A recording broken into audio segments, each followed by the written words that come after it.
Assalomu alaykum. Bugun sizlar bilan daraxtlar, butalar va o'tlar mavzusi bilan tanishib chiqamiz. Birinchi daraxt haqida ma'lumot beraman hozir sizlarga. Mana bu daraxt.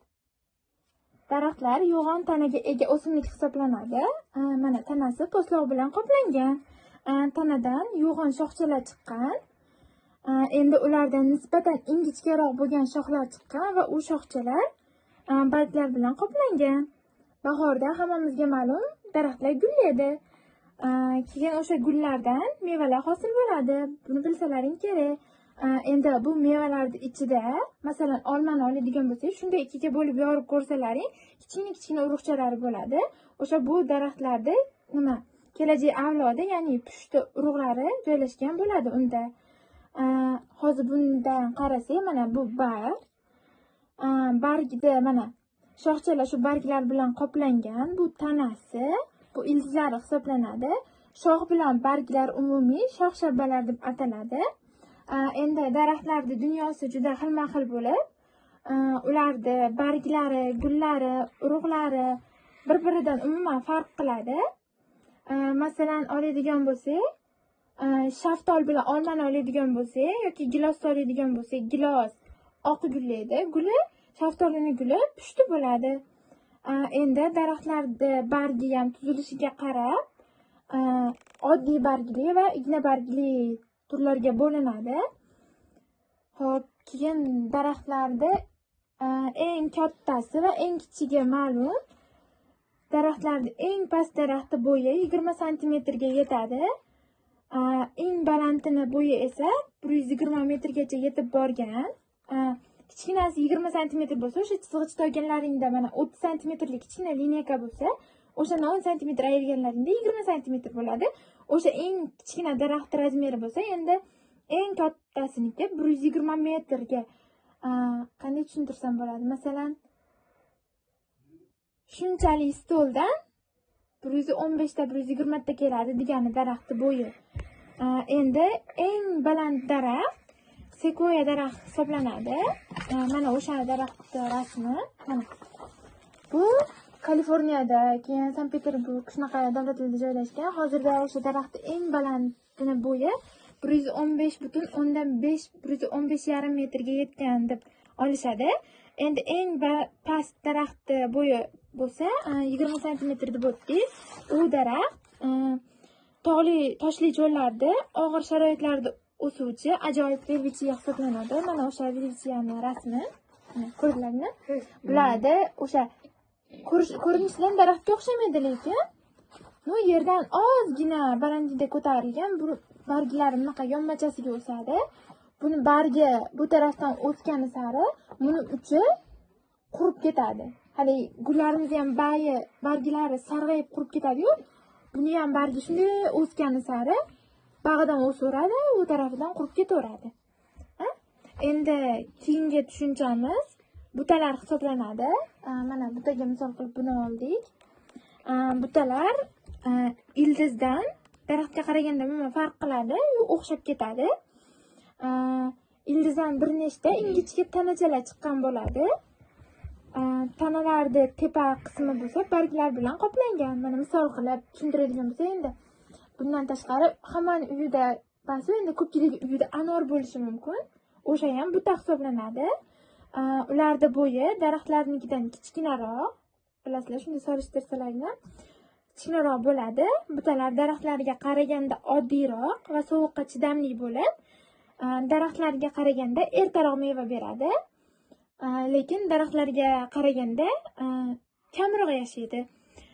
Endi butalar yovvoyi butalarga ham ajralishi mumkin. Endi odamlar o'zlari o'stiradigan buta ham bor, yovvoyi butalar ham bor. Yovvoyi butalar odamlarning ishtirokisiz bo'ladi. O'lkamizda ularni hamma joylarda, tog'larda, cho'llarda, tog'oldi hududlarda, masalan, suvli havzalarda, daryolar atrofida uchratish mumkin. Endi o'sha misol qilib oladigan bo'lsak, anor, namatak, malina, qorag'at kabi o'sha o'simliklar buta hisoblanadi. Anor hammamizga ma'lum. Malinani ham bilamiz, hammamiz ko'p ko'rganmiz. Endi namatakni oladigan bo'lsak, mana shu o'simlik namati hisoblanadi. Bular ham o'sha tog'li joylarda yoki o'sha suvlarda atrofida o'sadi. Bularda odamlar ham o'zi yetishtirib chiqaradi. Buni poyasi tikanli bo'ladi. Barglari mayda-mayda, lekin ko'p bo'ladi. Anordagidan ham mayda, ko'p bo'ladi. Bu bahor oylarida o'sadi asosan. Pushti yoki oq gullar bilan qoplanadi-da, keyin kuzga borib o'sha gullar o'rnida qizil rangli meva, ya'ni namataydi rangi qizil bo'ladi, shu paydo bo'ladi. Endi uni ichini ochib ko'radigan bo'lsak, mana uni ichida mayda urug'chalari bo'ladi. Namatak mevasi juda foydali, undan choy tayyorlanadi. Bizga o'sha kichkinaligimizda shifo bo'lsin deb buvam o'sha namatakdimdek kichkina choychaga o'xshagan paketchalik bo'ladi-da. Shuni ochib bitta choynakka solib, orqasidan navbat solib qilib berardi o'sha choyni, foydali bo'lishi uchun. Keyin u inson organizmiga kuch beradi. Shamollash va grippga qarshi foyda hisoblanadi. Shu sababli ham o'sha odamlar bu mevani tabiiy dori deb hisoblashadi. Mana ko'rishlaring mumkin.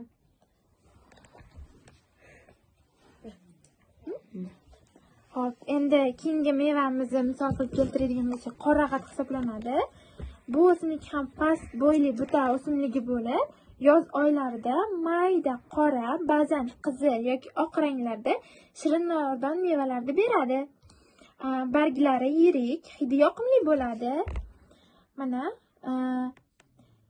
qorag'at mevasi asosan C vitamini va boshqa foydali moddalarga boy bo'ladi. Undan o'sha yozda buvilarimiz, ayalarimiz varina, kompot, shunaqa narsalarni tayyorlab berishadi. Bu ham o'sha sog'liq uchun foydali. U inson tanasini baquvvat kuchga to'la qiladi.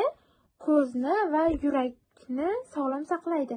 Masalan, chernika degan dori bor, shunga ham o'sha shu o'simlikdan qo'shilgan. Buni ham ichi o'sha mayda-mayda urug'chalardan iborat. Mana bularni ham qo'shishlaring mumkin.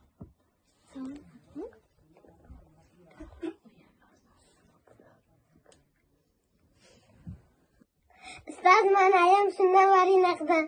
Ha, o'sha varina, kompot shunaqa narsalarda qilishadimi? Mavzudan shu joygacha o'tgan joydan savollaring bormi? Mubina? Hozir daraxtlar kesilyapti, shular yaxshimi? Kesganmi? Kesgan yaxshi biz, chunki biz nafas olyapmiz, kislorod yutib, karbonat angidrid chiqaryapmiz. O'sha daraxtlar, o'simliklar hammasi biz uchun biz chiqargan karbonat angidridni yutib, bizni nafas olishimiz uchun toza havo, ya'ni kislorod chiqarib beradi.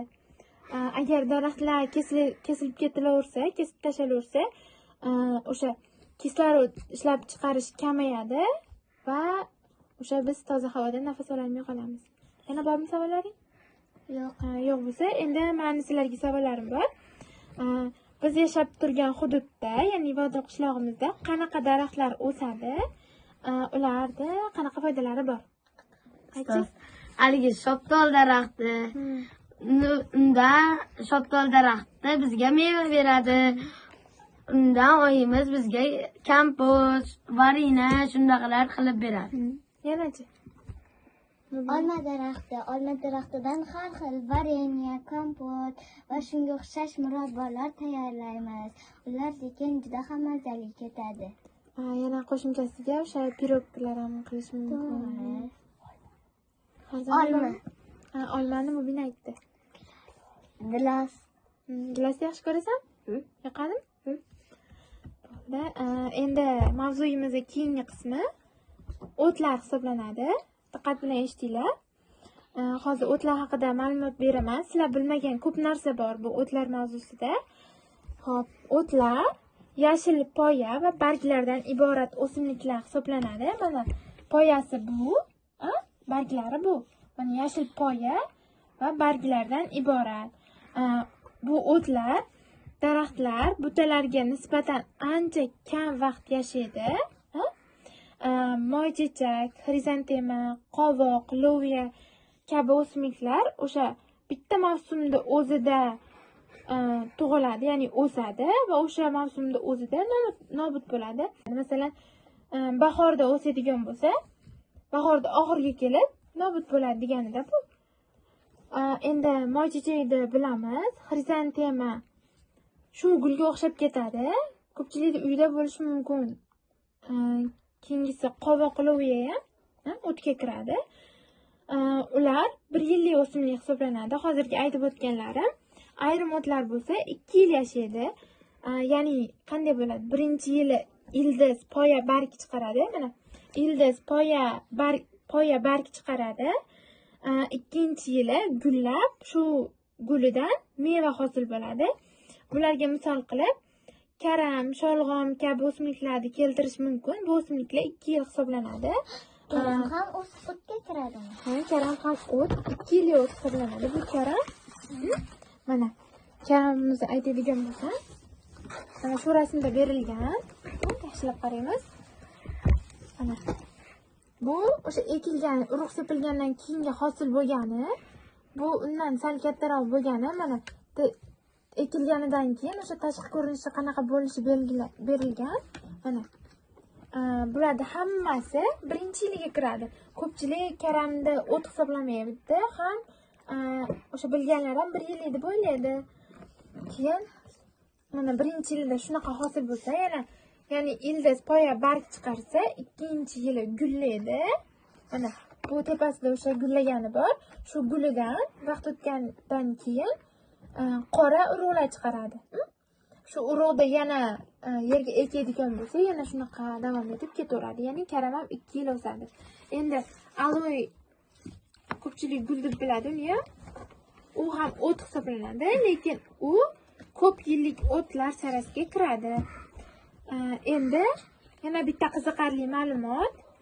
Banan bor-ku, ko'pchiligimiz bilamiz, banan bilasizlar. Shu o'simlikdan ko'pchilik daraxt deb o'ylaydi. Lekin bu daraxt emas ekanda, u ham ko'p yillik o'tsimon o'simlik hisoblanar ekan. Uni bo'yi qariyb 10 metr bo'ladi, ya'ni bo'yi 10 metrni tashkil etsa, har bitta bandida 300 tagacha banan pishib yetiladi.